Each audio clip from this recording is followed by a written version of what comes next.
saying muri Zimbabwe, welcome to our channel Zim Confessions and Deep Secrets. Kana kari kuchanga kukuya paneno channel.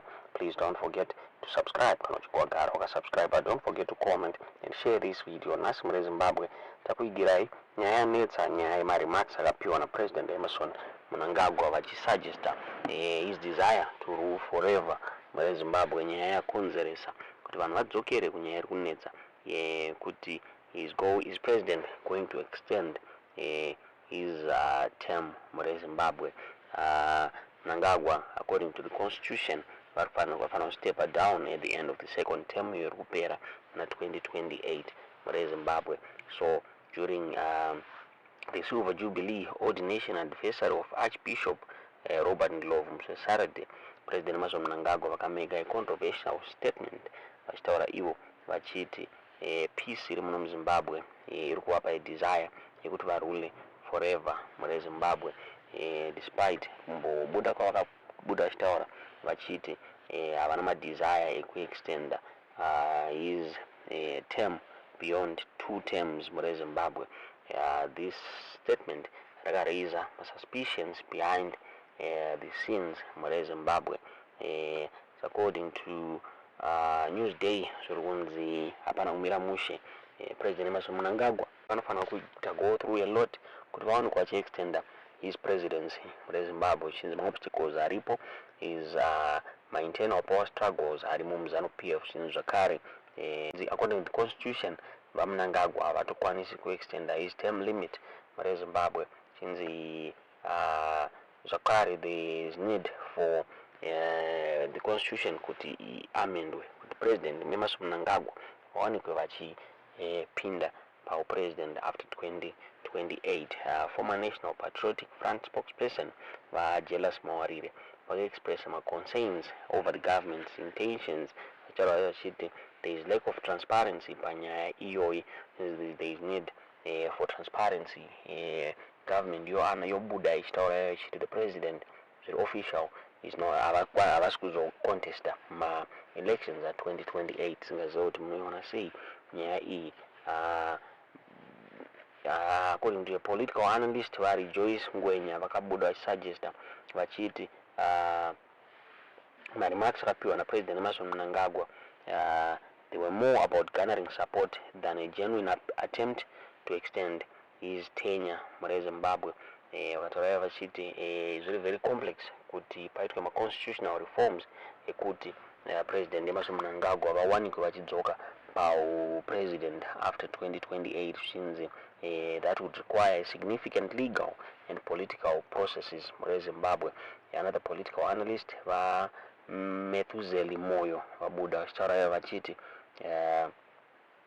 ma-remarks akapiwa na President Emmerson Mnangagwa were a call for spiritual support rather than a declaration of intent to extend his presidency muri Zimbabwe. Since he was engaging in various religious institutions, he was bolstering his political legitimacy muri Zimbabwe. In a statement rakabuditsa vachitaura vachiti the peace iri muZimbabwe iri kuvapa madesires ekuti vaonekwe vachirula forever muri Zimbabwe. Kutaura kwatiri kuita the Midlands Provincial Affairs Minister vaOwe Ncube vanhu vaiclose ally vaPresident Emmerson Mnangagwa vari vocal singaite in advocating the extension yepresidential term limit yaPresident Emmerson Mnangagwa. Zvikukonzeresa kuti pafuelwe speculations about my intentions egovernment. Hazikuzikanwa kuti government yakamira papi chaipo. Ndofunga vaOwe Ncube is one of one vari kupusha the slogan yekuti 2030 vaMnangagwa vanenge vachipo muri Zimbabwe. Zvakare pane growing concerns aripo kuti Sengezo Shavangu, the interim secretary general of the Citizens Coalition for Change, akabuda achitaura achiti pane ongoing talks aripo for a government of national unity muri Zimbabwe, signaling the potential challenges to leadership yavaMnangagwa muri Zimbabwe. Tisingazive kuti munoiona sei nyaya iyi. There is a video yakabuda mayouth achitaura ivo achiti they want President Emmerson Mnangagwa to rule beyond 2028. Tisingazive kuti munoiona sei nyaya iyi muri Zimbabwe. News Rock chakabuda ichitaura iyo ichiti President Emmerson Mnangagwa's bid to extend his rule to 2030 is still running, along with a video youth endorsed President Emmerson Mnangagwa for the third term rule muri Zimbabwe. Despite kuramba kwakaita Mnangagwa vachitaura vachiti is going to abide by the constitution muri Zimbabwe. Abuda vachitaura iyo vachiti President Emmerson Mnangagwa's bid to extend this rule to 2030 through a third term or by other means is still running, despite his denial on the issue. While Mnangagwa said he did not have any plans to do so, his political allies and supporters still continue to campaign for him to stay beyond his current constitutional tenure, which ends in 2023. The mantra is that Mnangagwa will still be there in 2030. Those are the news works for Zimbabwe. Naumira mushe zurunzi Mnangagwa ari kuitsaida achasiya kana kuti achaextenda term yake kana kuti he wants maclose allies ake fanana ne maclose allies ake ana July moyo vapinde panyanga vachirecruita vana vake muri Zimbabwe according to the Children of Zimbabwe or veterans. Those are abuda ichitaura.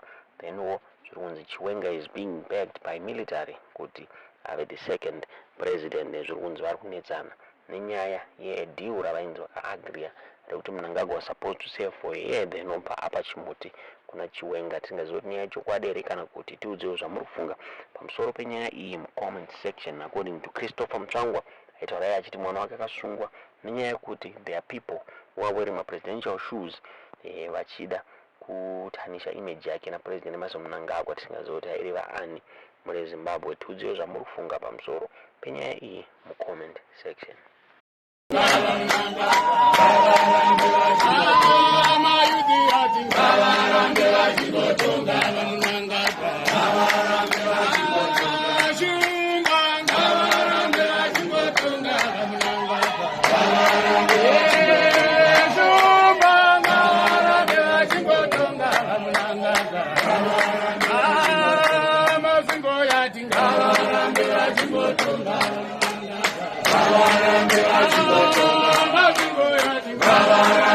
Chiwenga